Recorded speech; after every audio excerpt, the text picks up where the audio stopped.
1 John 1:7.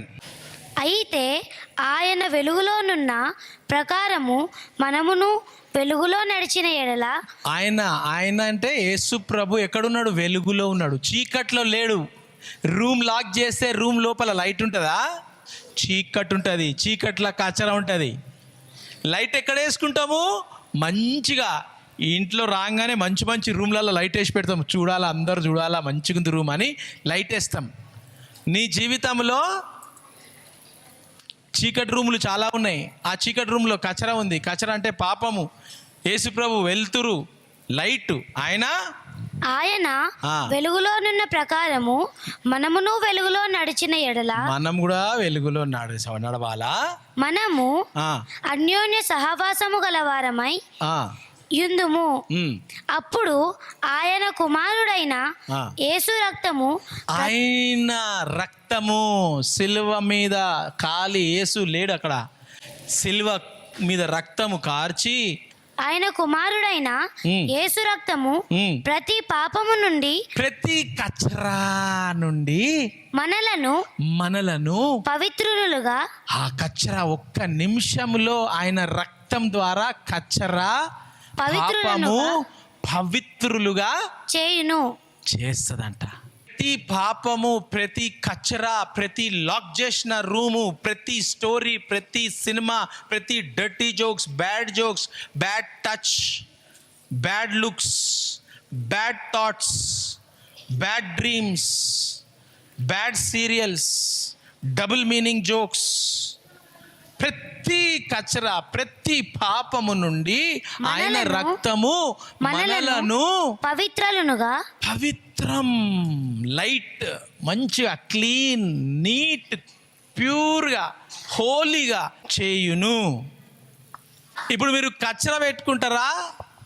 లేకపోతే ఆ కచరా వెళ్ళిపోయి నా రూమ్ మంచిగా ఉండాలా అని అంటావా? మంచిగా ఉండాలా అని అంటే, ప్రభువా నీ రక్తంతో నన్ను కడుగు ప్రభువా, నీ రక్తంతో నన్ను శుద్ధీకరించు ప్రభువా అని ఇప్పుడు నువ్వు తీర్మానం చేసుకుంటే, ఇప్పుడు నువ్వు ఆ డిసిషన్ తీసుకుంటే నీ కచ్చరంతా వెళ్ళిపోతుంది. నీ పాపమంతా, నువ్వు చేసిన పాపాలన్నీ వెళ్ళిపోతాయి. మనం ప్రార్థన చేసి యేసు రక్తంతో మనము కచరా తీసేయి ప్రభువా అని అంటే, ఆ కచరా రూములు, ఆ రూములు, మన హృదయంలో ఉన్న రూములు అన్నీ నీట్ అయిపోయి, ఎవడు నీ మీద మంత్రప్రయోగం చేసిండు, శుద్ర ప్రయోగం చేసిండు, అఘోర లెక్కలు చేసిండు, అఘోర మంత్రాలు చేసిండు, తంత్రాలు చేసిర్రు, ఎలాంటి పెద్ద శక్తి కూడా ఉండని, యేసు మళ్ళీ రక్తం, యేసు ఆయన తన రక్తము ప్రతి పాపము నుండి, ప్రతి మంత్రశక్తి, తంత్రశక్తి, శుద్రశక్తి, పాపము, ఘోరము, కోడి రక్తము, మేక రక్తము బలిలు చేసి అన్నీ చేస్తే కూడా ఆ రక్తాలు, ఈ మంత్రాలు, మంత్రగానులు దేనికి పనికిరారు. ఎందుకనంటే యేసు రక్తము ముందు ప్రతి పాపము మనలను పవిత్రులనుగా, ప్యూర్, హోలీ, పవిత్రులుగా, అనాయింటెడ్గా, ఫైర్గా, ఫుల్ శక్తి, బలము, ఫైర్, పవర్ చేస్తుంది ఆయన రక్తం. కోడి రక్తంకి ఎక్కువ బలం ఉంటుందా? యేసు ప్రభు రక్తంకి ఎక్కువ బలం ఉంటుంది. ఆ కోడిని సృష్టించింది ఎవరు? యేసు ప్రభు సృష్టించింది. యేసు ప్రభుని ఎవరు చంపగలుగుతారా? నా జీవితము నేనే మీకోసం ఇస్తున్నా. ఎందుకు? ఆ కచరా పోవాలనంటే ఒకటే సొల్యూషన్ దానికి, ఆ దేవాది దేవుని రక్తం ద్వారా దాన్ని కడగాల.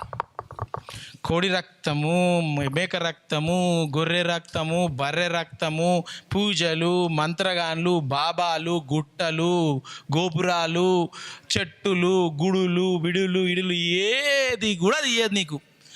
ఆ దేవుడే పరలోకం నుంచి వచ్చి ఆయన జీవితాన్ని ఇచ్చేసి రక్తం కారుస్తే, ఆ రక్తం ద్వారా నువ్వు నమ్మితే అప్పుడు నీ పాపాలు, నీ కచరా, నీదంతా శుద్ధీకరించి మొత్తం క్లీన్ అయిపోతుంది. అదే యేసు ప్రభు చేసిండు.